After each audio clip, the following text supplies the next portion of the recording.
Hello all, I'm here to talk a little bit about residential heat pump water heating.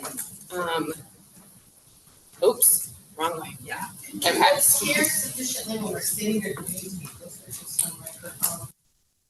Just speak towards this area, the speaker area. Yeah, I think. But if we need to get the microphone, we definitely can. Right now, it's okay, but just try to speak up. as And I think the other thing too, I want to make sure that I'm going to try and probably some of these slides read so people in the back can see them also. So if you can't see something, then please let me know. And if you can't hear me, please let us know. I will try and make sure that I am speaking loudly. Okay, so when we think a little bit about the current challenge of heat pump water heaters today, we know that this product in its current generation has been available for over 15 years. There's a lot of benefits. It can help cut GHG emissions. There is energy savings potential. It can improve air quality. But we're not seeing the uptake that we'd like to see. And we continue not to see the uptake. The market's more complex and costs are continuing to rise on the technology. And obviously this snapshot that you see here on the screen is not an exhaustive list of challenges, but just a few that I wanted to make sure that we're highlighting today. I am curious if there's any questions with those. Okay, all right. So when we think a little bit about what is the vision for the future, what could we get to? Looking at how do we overcome and accelerate adoption of residential heat pump water heating, and one of the ideas is a coordinated statewide effort harnessing the power of all of the good work that is being done across the state of California and also nationally. There's so much work being done to help accelerate heat pump technology and water heating. And when we do that, what are we looking at? We're thinking about a shared strategic plan. We're talking about making sure that we're leveraging resources across these efforts and not duplicating them, but actually harnessing the power of each and helping to amplify it. That customers have a clear journey to purchase and understand how to get it and make sure that they're able to able to take advantage of all of the resources that are there and available to them to help them adopt this technology, and then trade allies experience something similar. And ultimately hoping that cost is no longer a barrier to adoption. I'm going to take a moment and kind of talk a little bit about how we're envisioning getting to the shared strategic plan. But the idea here is that when we do this, that if we're able to harness this horsepower, that the majority of residential water heating installed in any given year will be grid-enabled heat pump water heaters by 2035. And before I dive into a bit more detail about how we're envisioning getting to this statewide idea or statewide coordinated effort, I just want to pause and ask questions here, concerns with anything that I've shared thus far. Mr. Gordon, yes. There's a lot of different efficiencies for heat pump water heaters. Now, there wasn't that 5 years ago. Is part of your goal to try to nudge the market towards the higher performing units, or are you getting clear the focus needs to just get a heat pump water heater? I don't think I know the answer to that yet. I think that one of the things that we want to do is kind of pull this group, and I want to talk about that in just a moment of how we're envisioning doing that, pull this group together to understand, is that work already underway? Is someone in leading that? Is that a barrier that needs to be addressed? And we look collectively about being able to do that, and then making that decision and making that as part of our MTI plan, if that's one of the interventions and outcomes that we're hoping to see. But at this point in time, there hasn't been specific conversation like we're trying to move the market to tier 5 specifically heat pump water heaters. That's my suggestion, is that this plan is intended to sell and listen to lab operators, even if you don't know the answers, and that's an important question. Yep. It's just so huge, it seems. Yeah. Better. Like what technology tier are we trying to push it to, where do we need it to be? It's more, is that an important part of where we need to help? Just taking a quick note here. Okay, others? Comments, thoughts? Yeah.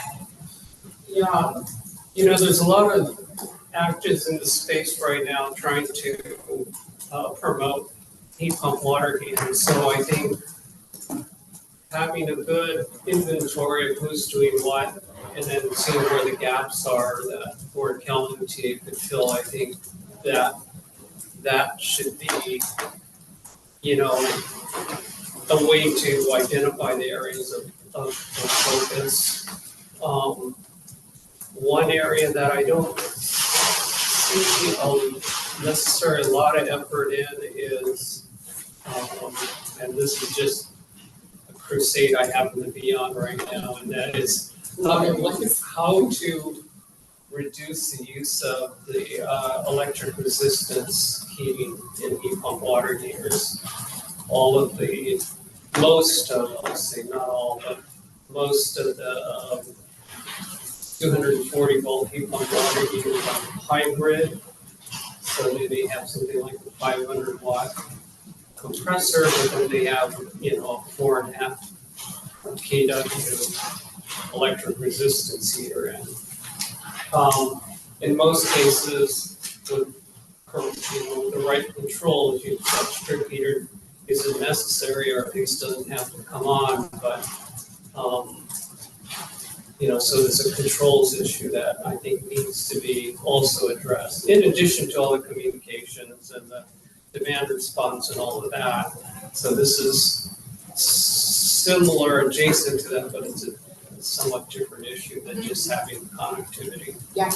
I think that we have something geared towards that in our technology assessment component in this next phase, to take a look at strip heat and just the necessity of electric resistance in some of this technology for this climate zone or for the state. So yeah, definitely. Other comments, questions? Yes, Anna. Well, actually, just building on that, I know it's in the plan and I was really pleased to see that. I wonder if that's an area for part of the WET, like basically contractor education, that people should start operating just on hybrid, even if they're getting a device that also has the electric resistance. Yeah, making sure that that's cited in the education and training, absolutely. Other, yes. So, I'm trying to think from somebody who doesn't know. And who knows the market a little, and there's pretty high probability of a federal standard for your timeframe. And so for the, key question is, so what do we need you for? And I think. Me specifically? Yeah, well, as specific as you want to be. I think, a lot of, I've given them comments in writing, but my session getting on there. The framework and outline you have sort of makes it very hard for you guys to top level sell to a new audience. It's just a problem. I saw it in it too. But it's really important. But part of it, I think there is a sell with the idea of standard is likely. That's really important. Yep. It's about lost opportunities. It's about getting the environmental and social justice market on the advantages before the standard. It's about getting the market penetration high enough that the standard is politically sustainable. Absolutely. You need to sell that stuff. Okay, I appreciate And that I think in feedback. the executive summary, the regulatory formats do not allow persuasive conversation, but the executive summary, there's some room for that. Okay, I appreciate that feedback. And I'm not blaming the regulators, it's the nation. Okay. Yeah, and I think the other thing, I would be curious too, is like the federal standards dealing with electric, right? And so how are we dealing with natural gas, which California has a very high population of? And so it's like, yes, there's this thing, but here are. Yeah, exactly. I appreciate that. Other comments, thoughts, questions?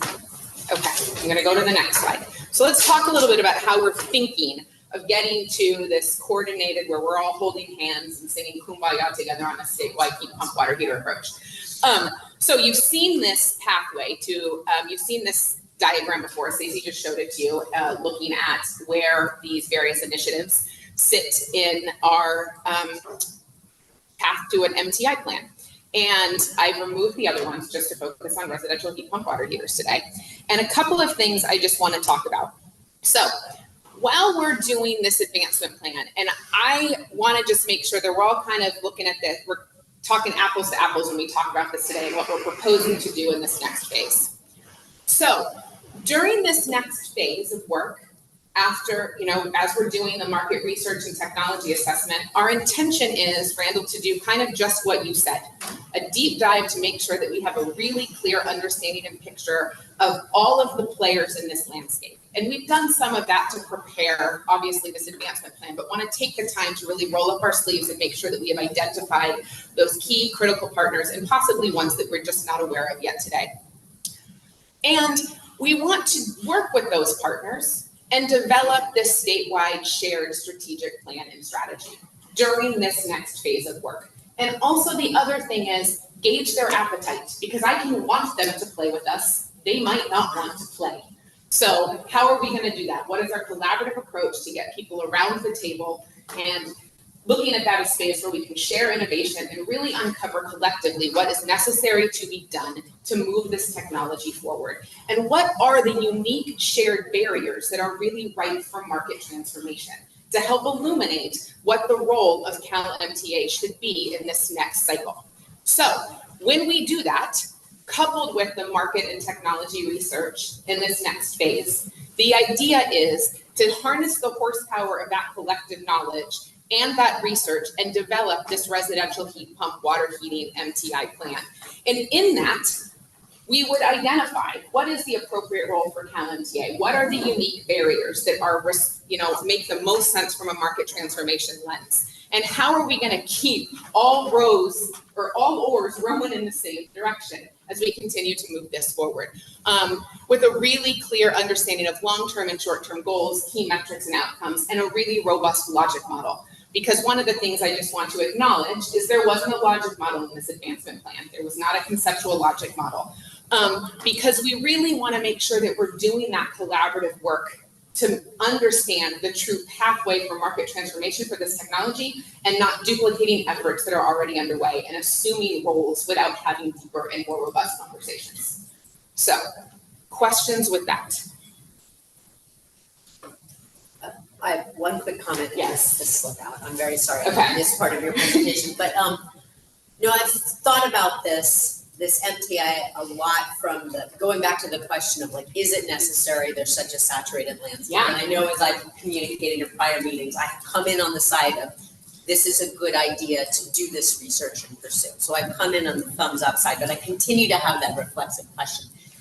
And I think after reading the draft plan, that the strategic plan as a near-term output would have value in itself. I agree. For the state, even if the conclusion is that there's not a really clear role for CalMTA going forward. And so I just wanted to provide that feedback. Yep. No, I I'll be appreciate back that. shortly. And I think that that's exactly the thing. If we get to the end of this and it doesn't make sense, then it doesn't make sense and we don't go forward with an MTI plan. We're just proposing to do that kind of heavy lift right now, early on, to figure out and get really clear on what that role might be.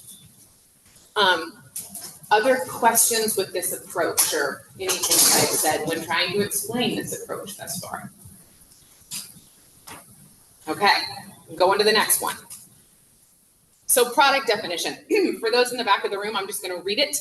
Grid connected 120 volt and 240 volt electric air source heat pumps less than or equal to 120 gallons with standardized connectivity and controls to support electric load shifting.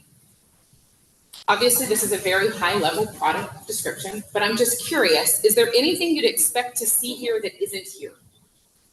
Mr. Fred Gordon. This is, stop it. I'm trying to figure out if you're, this may not be what you're trying to do here, but that's broad enough to include the small commercial market. True. Yeah. Are you thinking about that market or are you not thinking about that market? I'm okay with just declining that. We haven't been thinking about that market, that as part of this, as part of the target market of that, but that's a good point.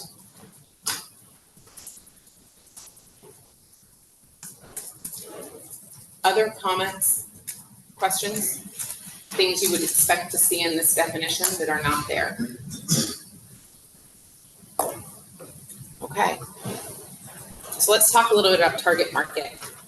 So obviously from the product definition, although we say multifamily here, we're not talking about central systems. So we're talking about residential, single, multifamily, new and existing construction as the potential target market for this initiative. Questions here? Hey, Alexis. Yeah. Go ahead. Hey, Nick. Hey, I just wanted to ask about the actual call out of multifamily, new or existing construction in the advancement plan, because that was something that caught my attention. I did not see that mentioned anywhere. You didn't see multifamily called out in the advancement plan? Is that what I'm No. understanding? Okay. That's my question. Okay. Yeah, maybe I missed it, but you might want to take a look for that in terms Thank of the you. target market. And I had a question going back to the last topic as well, just quickly. Is the intention that the product definition includes both the unitary and split systems? I know split systems aren't a huge, selection of models out there in the market now, but just curious if that was intended to be that broad, or if just unitary systems. No, the broadness was intended. Yes, unitary and potentially split. Okay, thanks. Yeah. And that was my question. Hi, Christy. Yeah.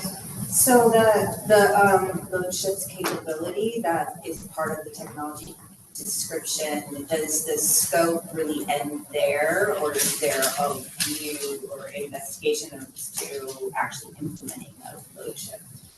We haven't gotten that far. I mean, yeah. What do you think? Should it? Well, yeah. Okay.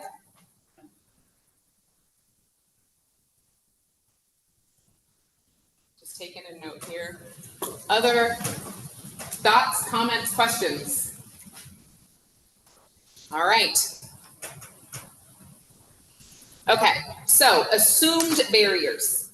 As I mentioned, you don't have a logic model in this packet of information. However, we definitely have some early thoughts on what some assumed barriers are, and would expect as we work with partners that this list is going to get built out, and we might identify additional gaps and activities that are needed and really ripe for market transformation. So we broke these into two buckets. The green representing sort of organizational and the purple market. And when we think about this, is just understanding and acknowledging that, and we've said it, people have said it in here today, there are a lot of people working on heat pump water heaters.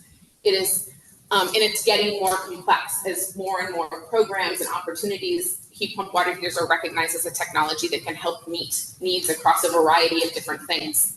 And there's a lot more programs coming into the space. I mean, the IRA dollars coming in are going to include heat pump water heating technology. It's just getting more, there's just more and more people in this space. And so how do we help the market and market partners forge a path through that in a way that is really letting them leverage their resources and take advantage of opportunities in the most robust way?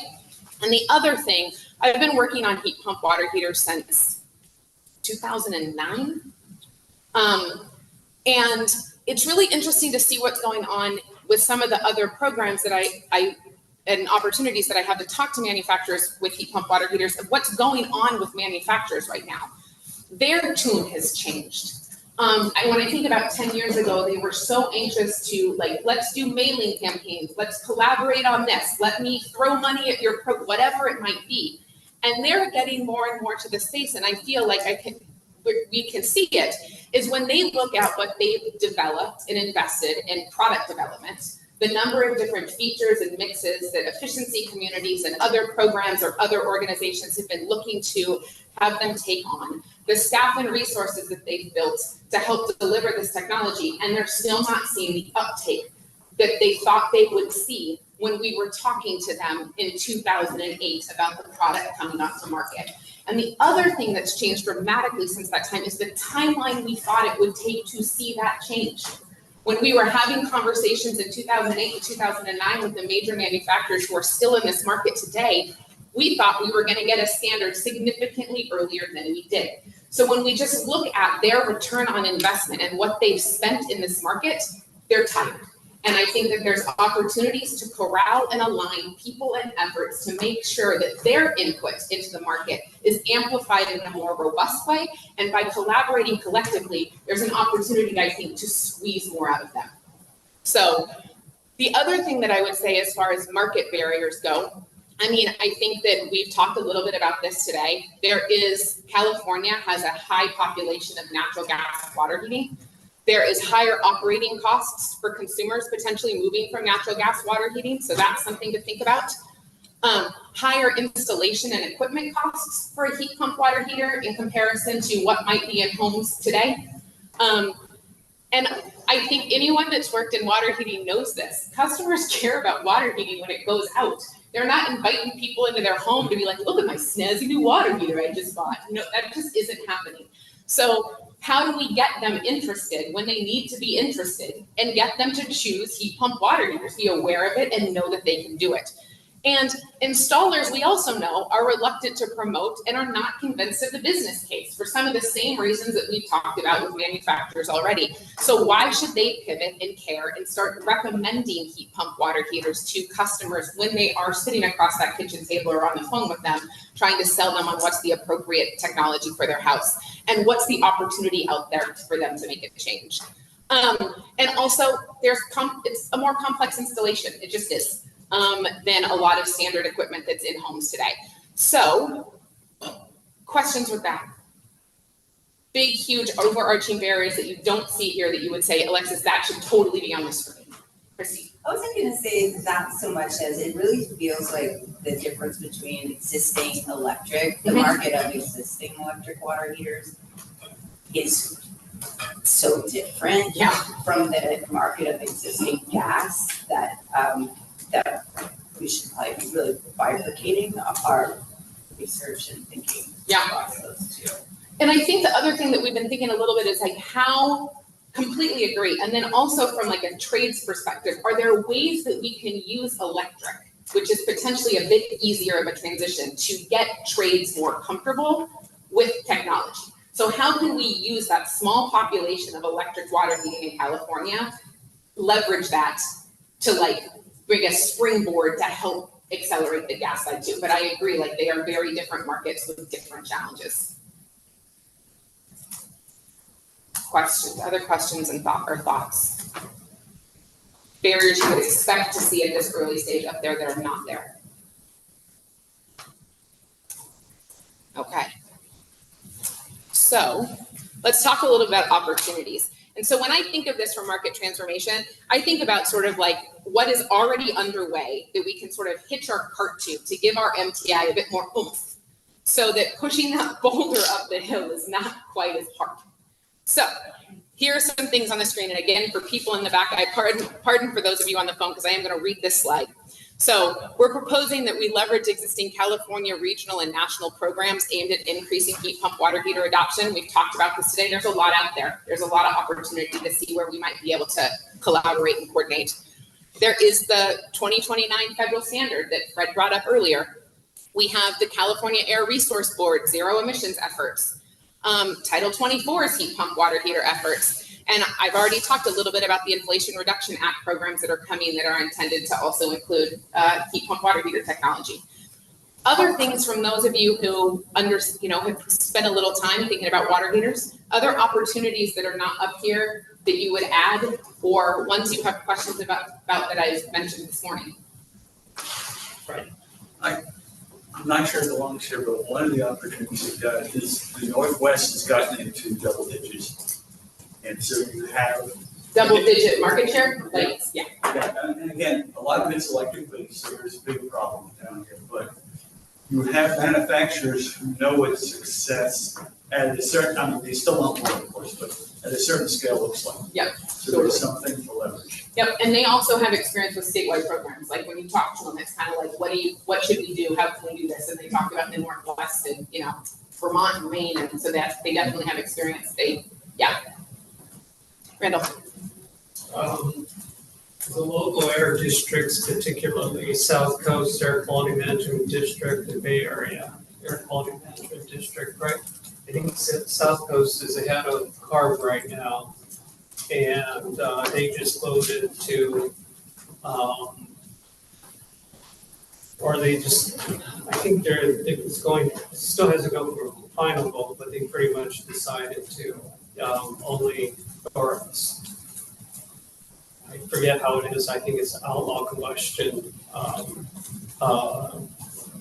water heaters, residential water heaters.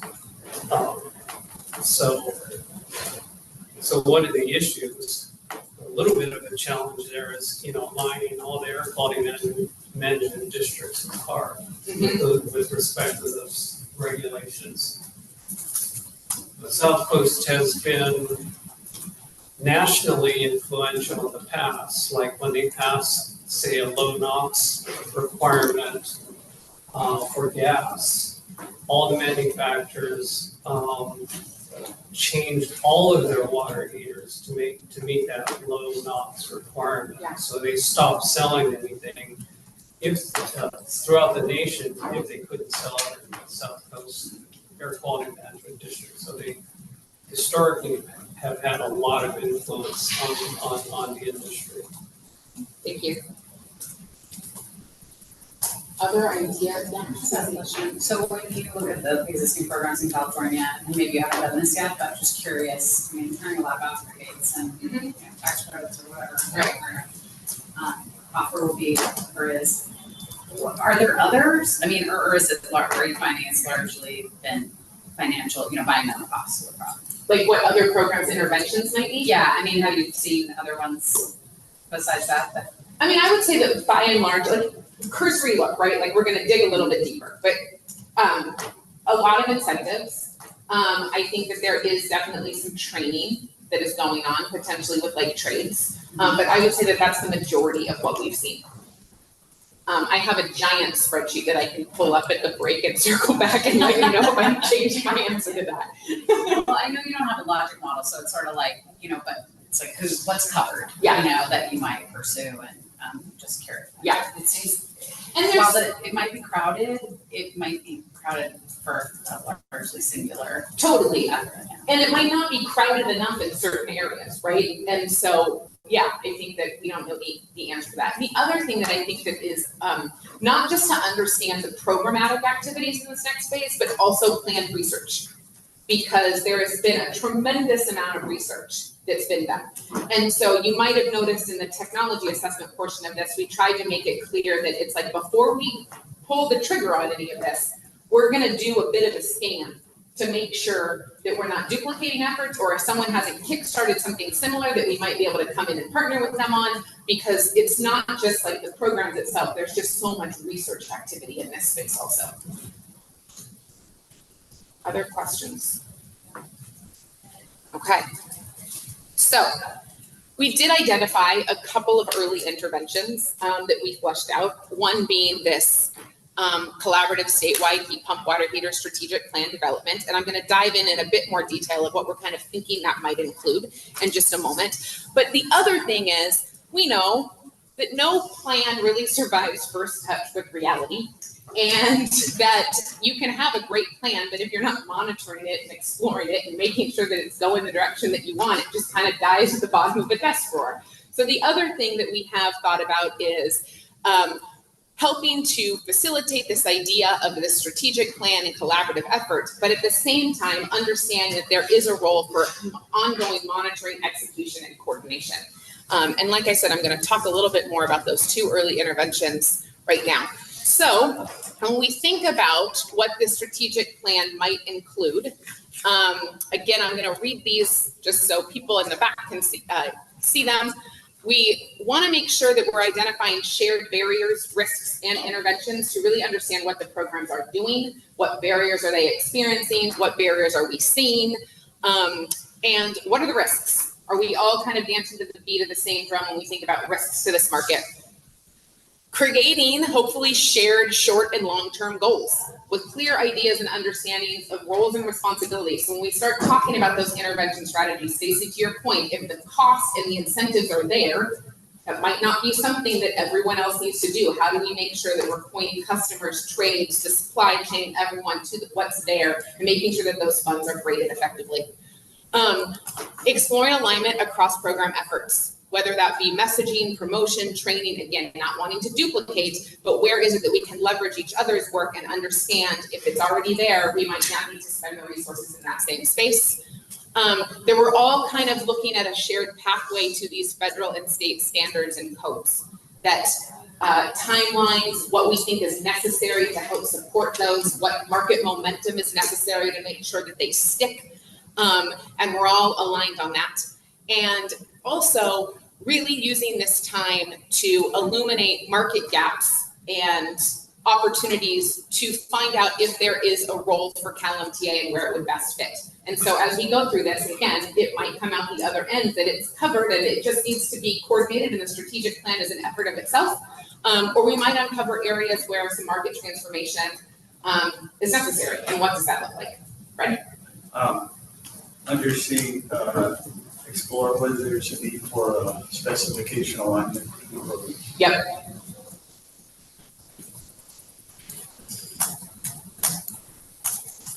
Other, I see product development on that list, but I feel like a lot of this slide of the last one was, I think that's like a very different problem if we're talking about like making a new product. Is the product there, do you think, or like, is that another front that we should be thinking about? It seems like it would be a very different strategy and implementation than some of these other market-related customer and market actor. yeah. I mean, this is what I would say about that. I think that when I put product development there, the thing that I'm thinking is if people have the idea that they're gonna go ask manufacturers for additional features or benefits of the existing technology that's there, I don't know what that might be, that we're aligned in that ask, that one program is not asking manufacturers for one thing and someone else is asking them for something else, and that's not in line with what the Northwest is asking for, and it's not in line with what the Southeast is asking for. And so if we're asking for more bells and whistles or tweaks to the product, that we're aligned or at least aware of where we're not when we go to manufacturing.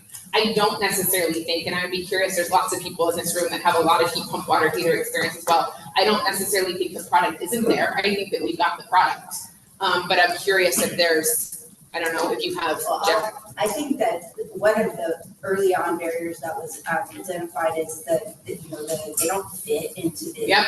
closets. So there was an effort to try to get the manufacturers to make it smaller. Smaller.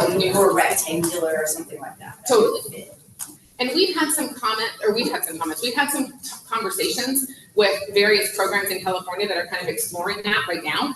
And I think that's a perfect example of wanting to make sure that we're aligned in what we're asking from that manufacturing community. Fred? I think an area that sort of spans development and standardization is demand control. And having a non-proprietary demand control system that everybody uses, Shangri-La, but until you get there, you don't have much. Yep. Thank you. Yeah. You kind of agree with what you said here, but we need to be careful because we do keep going back to manufacturer and asking for more. And they've been investing for whatever it is, 14 or 15 years now. And in 2022, they sold 140,000 more. In 23, we don't know yet, but around 170. We should be selling 800,000 or 900,000 in California alone, right? So we're asking for more and the market isn't there. So we need to be very sure that if we go to them and say we need another feature, that A, is critical and we actually need it. Yeah. And B, we can show them that this feature will help move the market. Nick has his hand up. Hi, Nick. Hi, thanks.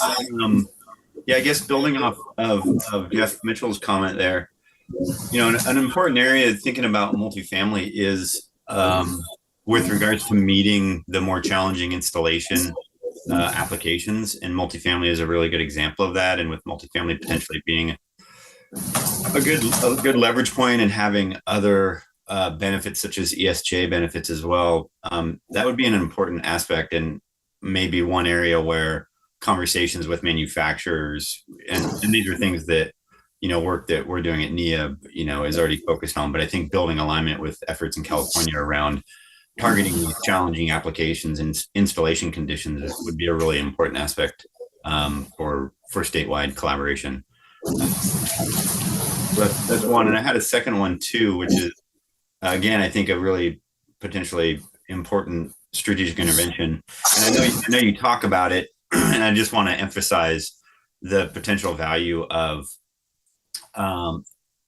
working at the statewide level and collaborating with other national efforts to improve installer willingness, overcome those installer barriers, because those are statewide barriers, a clear leverage, really key leverage point to get, installers on board recommending heat pump water heaters to help consumers come along in that journey as well. So just wanted to emphasize those 2 points as I think really important potential statewide efforts. Thanks, Nick. Other comments, questions, yeah, Fred? This one is broader than this issue, maybe important to it, which is exploring not only product development, but exploring strategies and approaches to dealing with local grid capacity issues in the home and at the pole. Okay. Smart panels or whatever. I mean, it's maybe a big problem.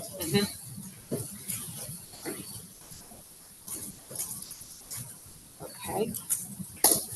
Any other thoughts, comments on what you see here? Anything else you would add to that list? I mean, we've talked about some, but just kind of major buckets when we think about like aligning on roles and responsibilities, making sure that we're not kind of duplicating efforts, having short and long-term goals. Like, I'm just curious, any sort of foundational pieces you can think of from just, strategic planning that you would expect to see on that list that aren't there? Yeah.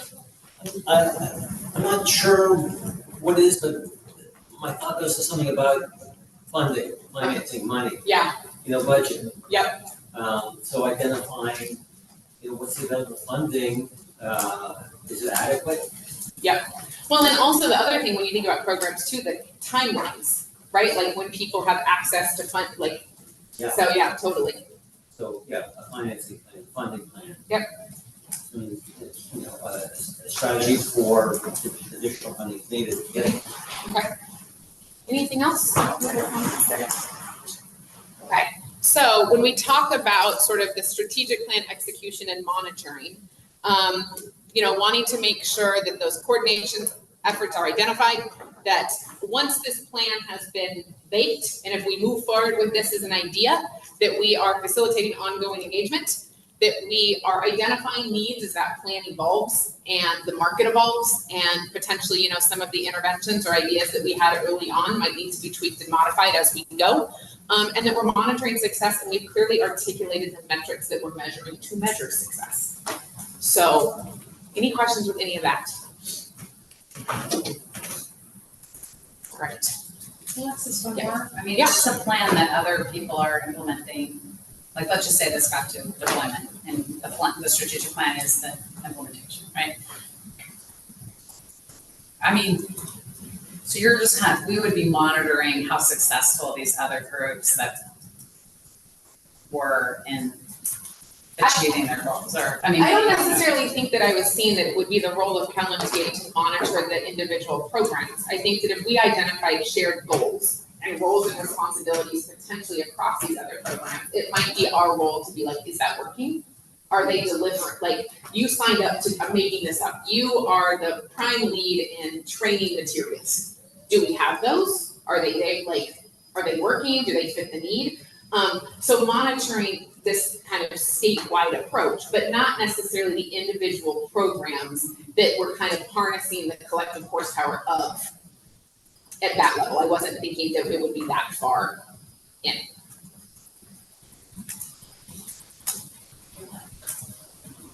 Something. I don't know. They didn't like that answer. Yeah.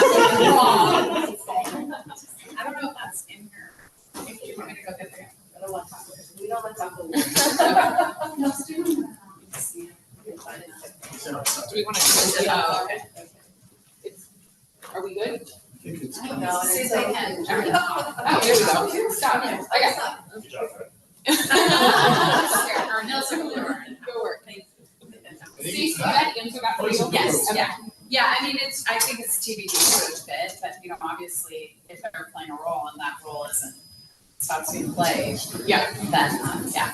Which is, why I think Yeah. it's gonna be important to monitor it, like what's going on, like have eyes on that and looking collectively across I the hadn't efforts. thought about that when I read it, just only in the slide.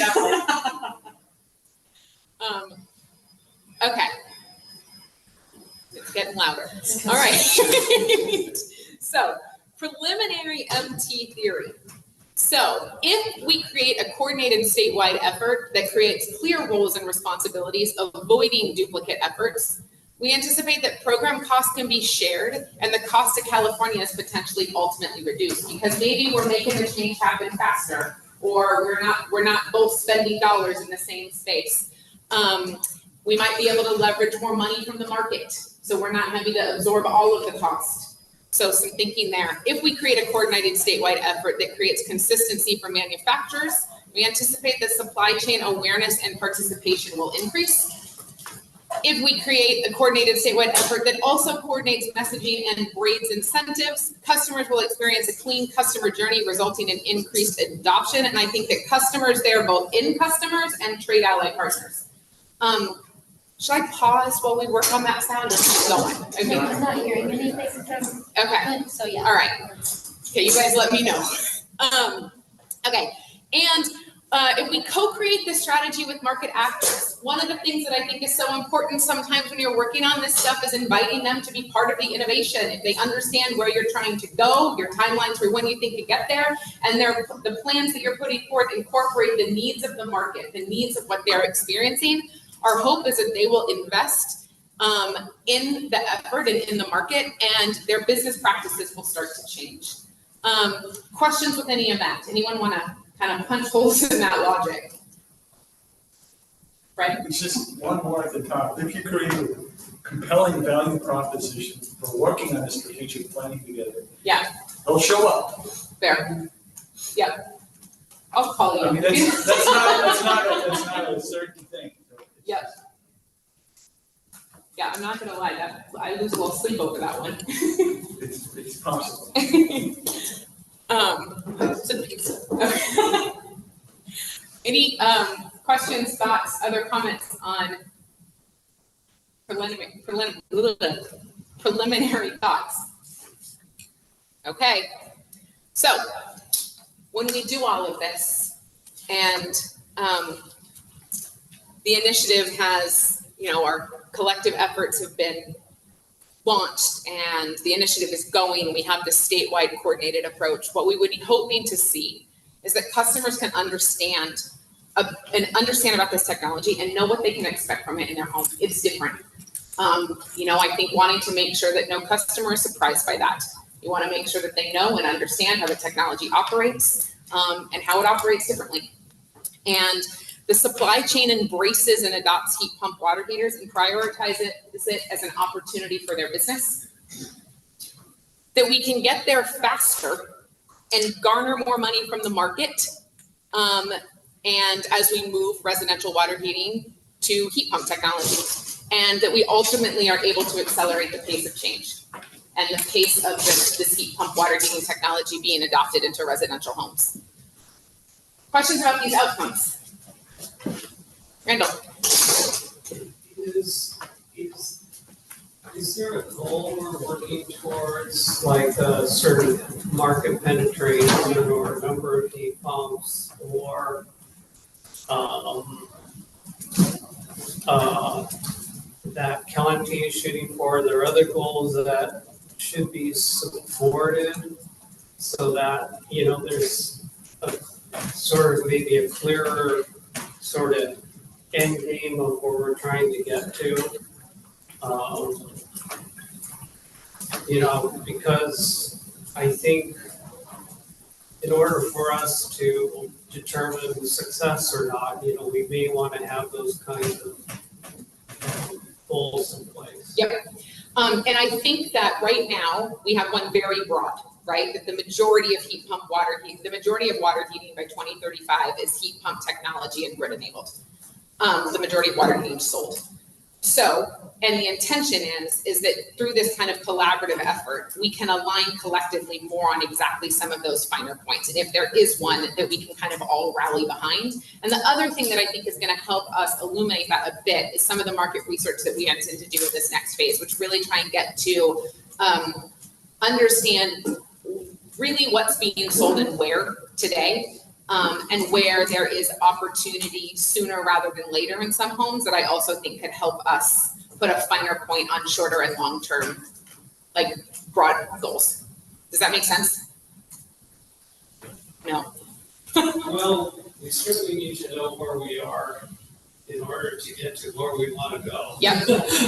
But I'm also trying to think of where do we want, having a clear idea or clearer idea maybe of where we want to go. And, looking at it's also not just the end game, but all the milestones that we're going to be hitting or trying to hit. Whether it's the 2045 California goals, the 2030 goal, like 6 million heat pumps sold in 2030, those types of state goals. The regulatory, milestones with the air districts as well as the energy codes. There's a lot of different kinds of different milestones that we would like to want to hit, should hit. So I'm just thinking about, those types of milestones as outcomes, in addition to what the end game is. Yep, that makes sense. So, Yeah, and I would anticipate too in the next phase also some of those potentially, if we find alignment opportunities, show up in the logic model once we sort of have that as well for those critical outcomes over that time horizon. Yeah, that makes sense. Thank you.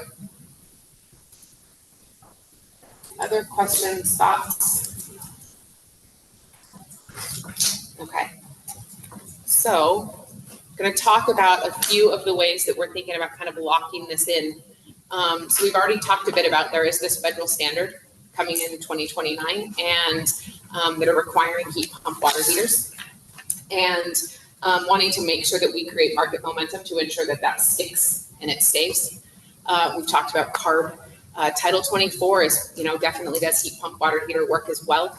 And I think there's this other thing too, when we've talked a little bit about this, when, in the previous slides where we're talking about early market transformation theory, is creating changes in supply chain and business practices that change the way that these market actors and supply chain partners are tackling water heating. And that being another way to kind of lock in some lasting change there. Questions with this? Thoughts? Okay. So, snapshot of the technology assessment, and for the most part, this is pretty verbatim. These from the advancement plan is definitely wanting to understand the current sizing practices of the 120 volt and 240 volt, but also, and Randall, you brought this up earlier, wanting to understand and evaluate a number two, understanding sort of the performance solutions for heat pump water heaters and, around like the use of electric resistance. What does that look like? And how does temperature settings impact sizing? So really wanting to dig into that space a bit. Understand first cost and operating costs and replacement rates, but not just for today, looking into the future. If we're talking about, we're trying to get to a place where cost is not a barrier to adoption, I want to have an understanding of what can we assume this to look like in 10, 15 years out. And not just say we want to decrease costs, but let's look at that and roll up our sleeves and make sure we're really comfortable with what we see there. And then also, 4 is all about trying to find areas of low-hanging fruit. So where assess electrical panel electrification readiness in California homes to identify and target heat pump water heater replacements and residents with low expected fuel switching costs. So where are the places where is there a way to find out areas that the panels might be okay? Or just how do we find these areas when we start talking about that conversion where it's not going to be as complex of an installation? So again, if we use the electric market to try and get people comfortable, where's the next jump that the trades and market actors can go where it's maybe not as the most complex they've ever seen? So really wanting to use this as a place to try and assess lower hanging fruit, I should say. Questions, thoughts, Fred? I don't know if I'm next, but with the leads, and I'm sorry to say quickly move on. I think the issue of where is the market for demand control from the point of view of utilities and the manufacturers and the equipment. Those are 3 things. And one of the questions you should be asking is, they're trying to get all this equipment, so I think what you can do is what you are is make equipment demand control ready. You know, you're not a utility, you can't do demand control, but but there should be an assessment of whether trying to get demand control ready to standardize is an important goal, or is it hazard to manufacturing engagement? Or what was that last thing, hazard? Or it's a hazard, you know, Jeff was saying how if you're gonna go back to the manufacturers, after 18 years of not really meeting their needs, you better be sure you know why you're doing it very selectively.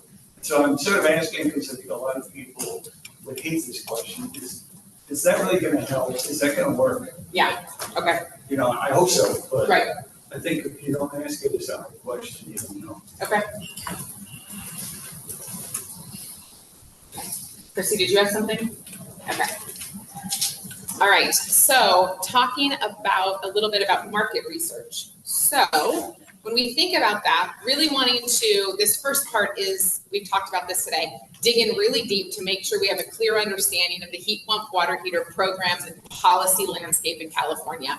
What organizations and programs are experiencing barriers and what people see as opportunities. Also wanting to make sure that we really leverage the completed and ongoing market research evaluation and R&D efforts. So doing a pretty solid literature review to understand like what's out there, and make sure that we're not duplicating or starting something that someone else started 9 months ago.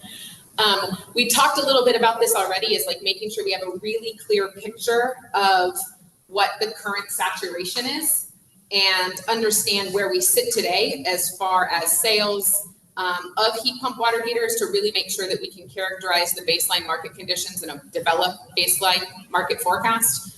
And also this is going to be complex because there's so many people in this landscape, right? So how do we do that? And then characterize the supply and demand side of the market. Make sure that we understand kind of the existing journey for contractors and trades and customers, and that we have a really good picture of the supply chain. So other questions, comments on this?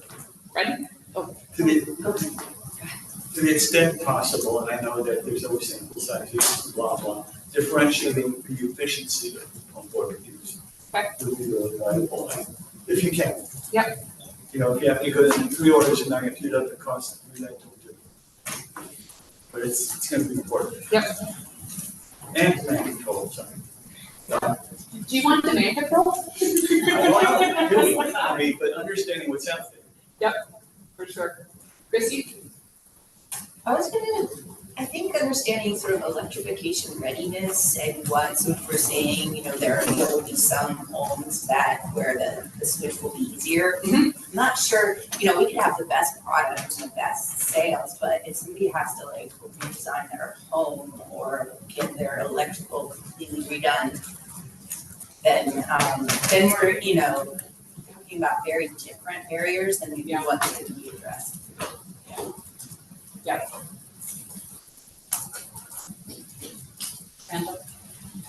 Yeah, you know, there's obviously some market research that's been done, so I think unearthing that and seeking that out is, you know, important, so there doesn't have to be, say, primary research done. But, you know, some of the things that I've seen that may be worth exploring, again, re-exploring from previous reports. For example, I saw that 55% of all water heaters are purchased at a big box store or from a retailer. I don't necessarily believe that personally. You know, I think it's 80-70% for plumbers, for example. But that's an important factor, you know, in terms of where are people getting these. The other thing is why is a water heater replaced? You know, under what conditions is it emergency or sort of preemptive? And, you know, I think the research I've seen there is that it's mostly emergency. But then, you know, and if it's high level emergency, which, you know, even if it's relatively small, I think there has to be solutions for, you know, how how do you deal with that when you pump water heaters? They're not in stock. You gotta do electrical upgrades. You gotta do all these things. I mean, personally, it took me 6 weeks. Luckily, my gas water heater went through a slow death. I was gonna say, you're a hero. You went like, wow. The family had to go to the in-laws for the last week. So you're telling me do not create a strategy where we make other people deal with that. I was not the hero in the family. Although the plumber who I used never did heat pump before, and I'm happy to see that he's on the BDC list for a heat pump installed. I was gonna say, can you send us pictures? I feel that I transformed the market there. You know, other things like knowing where heat pumps are located, you know, to Christie's point, you know, how many of them are in closets that are too small? I mean, if they're in a closet, the closet's probably too small, but, or are they in the garage where you have a lot more space and you have free airflow and all those other kinds of things? And, you know, can you correlate that to other factors like vintage? You know, like all new homes with the water heaters in the garage, but you know, before a certain point, they're usually in closets, so maybe there's a correlation between house vintage and locations and the size of the closet and all those other sorts of things. And then, of course, again, there's a lot of work being done these days, although maybe not as inclusive, is, you know, electrical capacity in homes. And how can you identify that? And that sort of leads to the question of, if you're in a constrained, if you have a constrained system, how often and to what extent is a 120 volt shared circuit water heater a solution?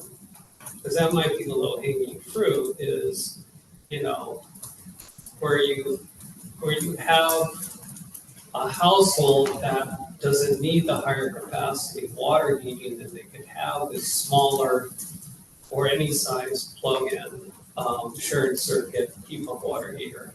So the electrical concerns go away, the timing, the cost, all that other thing, you know, you just install, plug it in.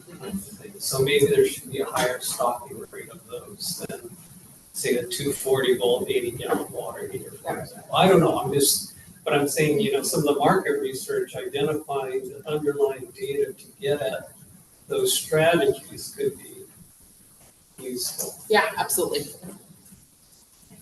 To build off of what Randall was saying, I think something that might be useful is building customer profiles to assess like different risk factors and who would want to replace and go for one the heater. And I think because a lot of times I know utilities companies have been saying like, oh, compared to your neighbors in the area or something like this, you could be saving much more, things like that. I think for communities where individuals are experiencing breakdowns of equipment, I think you can correlate like the age of the home and then also different factors to suggest that, oh, this area might be right for electrification and compare that to your neighbors and how much it costs them and things like that as well. Yeah, that makes sense. Thank you. Other questions, comments, thoughts? Okay. All right. So, estimated budget for the advancement plan for the market research and technology assessment. Any questions with that? Right. So this is the budget overstaff, and you've got this pretty drastically complex group strategic planning exercise. Is that not shown here because it's mostly staff time? There is a line item in the budget around the innovation sessions and summits and collaboration efforts that is, yeah, so that is built in here. Other questions? Okay, going once. Going to Randall? Is part of any of this, is there an outreach component or education component? And if so, is that included? There's definitely an outreach from the market research side where we're gonna kind of dig deep to understand all of the programs. But there isn't a line item specifically for like stakeholder engagement and support, yeah. I mean, it's in there, but it's not a budget line item, because that's predominantly staff. So yeah, so this number isn't part of the budget that's identified in the ADOT for 2025. I can't speak to that. It is, yeah, it is definitely made out, the market one item. The number you see there is inclusive of the number here. But some of this will occur this year. Some of it, we're hoping in the third quarter of this year, we get the stands, so it extends in. Maybe. But it's clear, this is not the entire cost of all things phase two, right?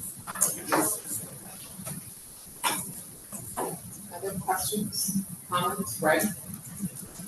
I think I might have made this one of the prior meetings, so I'll try to go right through it. Okay. There's environmental and social justice goals. Yep. And at the Energy Trust, where I worked until this month, what we discovered was in order to try to reach that market, what we had to do is spend years working with community-based groups that were not necessarily partners to begin with. Yeah. To engage them in getting interested in energy, find out there are other goals through energy, find out they can do it in fiscal responsible fashion, and sort of, entice them into learning how they can be our partners, either for referral or in some cases for sales and installation. And, I'm seeing a lot about, we'll sell to the environmental justice market. First of all, do you need to help build a bridge to develop your business partners in that market, which is a lot more complex than taking water heater contractors and teaching them how to sell heat pumps. And that almost overarches anything that says at least heat pump on it, and maybe all your initiatives. I just don't know how, are you guys thinking of doing that? Are the utilities doing it so you don't need to? How does that happen, or do you think it's necessary? It's sort of lateral, but really important. In the advancement plan, we talked about continuing or doing outreach specifically around this, and with the collaborative effort, engaging some CDOs and other organizations to be part of the innovation and planning to bring people to the table. I think that your point is well made, though, that also it's not an easy or short-term lift. And I think that the other thing too is, to your other point, is wanting to understand who else is in and working in that space, and are we starting from, where are we starting from? Are there programs and partners that have deep relationships? What does that look like? But agree with you that it is something that you definitely need to think about. So it's made up words more, but it's sort of like, I see words like engagement and outreach. Yeah. And this is more like planning around their strategic goals. Yeah. It's Yep. harder and deeper. Yep. I don't know how well it will work yet, but we don't have a plan B. Yeah, okay.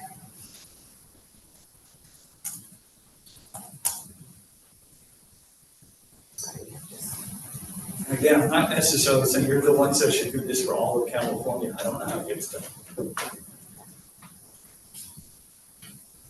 Other comments, questions?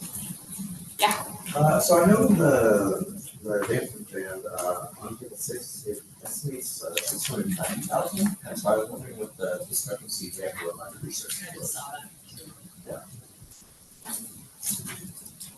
that. What page on the advancement plan are you on, I'm sorry? That was 23.